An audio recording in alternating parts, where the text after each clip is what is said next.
اور دوسری بات یہ بھی یاد رکھیں کہ صفت عبدیت یا بشریت نعوذ باللہ نقص نہیں ہے، بلکہ یہ عظمت کی دلیل ہے۔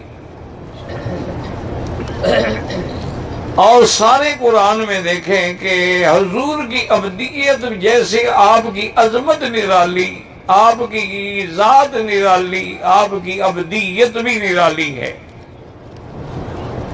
سارے قرآن میں نظر ڈالیں، اللہ نے جہاں انبیاء کی صفت عبدیت ذکر کی ہے وہاں انبیاء کا نام بھی لیا۔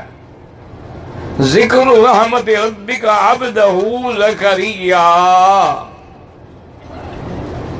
وَاذْكُرْ عَبْدَنَا أَيُّوبَ وَاذْكُرْ عِبَادَنَا إِبْرَاهِيمَ وَإِسْحَاقَ۔ عبدیت بھی ہے، نام بھی ہے ساتھ میں، لیکن صرف عبدیت، نام نہ ہو، صرف عبدیت، یہ صفت اگر ہے تو حضرت محمد مصطفیٰ کی ہے کہ اللہ نے جہاں آپ کی صفت عبدیت کا ذکر فرمایا ہے وہاں نام بھی نہیں لیا۔ سبحان الذي اسرى بعبده ليلا من المسجد الحرام إلى المسجد الأقصى اسرى بعبده، آگے نام نہیں لیا۔ تبارك الذي نزل الفرقان على عبده لِيَكُونَ لِلْعَالَمِينَ نَذِيرًا۔ صفت عبد کا ذکر فرمایا، نام نہیں لیا۔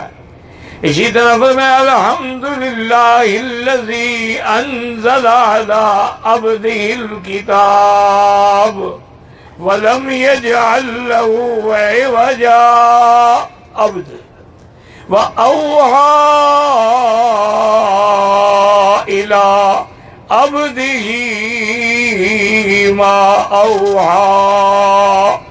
تو اس سے معلوم یہ ہوا کہ عبدیت کا کمال اگر کسی کو حاصل ہے تو وہ حضرت محمد مصطفیٰ ہے صلی اللہ علیہ وسلم، کہ جہاں صرف عبد کا ذکر ہے سمجھ لیں کہ حضور محمد مصطفیٰ مراد ہے۔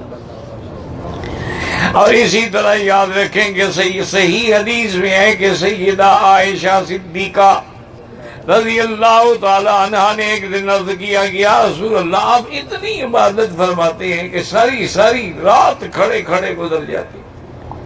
حضور پاک جب تہجد پڑھتے تھے تو تہجد میں آپ کبھی کبھی یعنی سورت بقرہ، سورت نساء، سورت انعام، سورت 8 پارے تہجد میں تلاوت کرتے تھے، حتیٰ تورمت کا دبا ہو، آپ کے قدم مبارک سوج گئے کھڑے ہونے سے، اتنی لمبا قیام فرماتے۔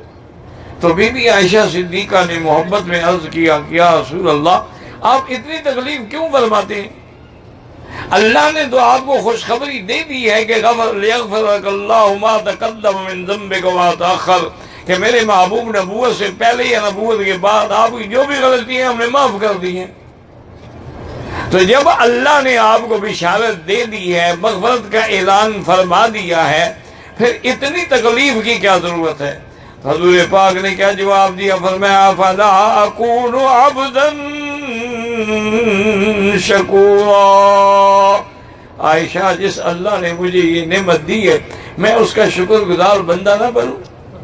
وہاں بھی حضور نے اپنی صفت ہے جو عبدیت بیان فرمائی۔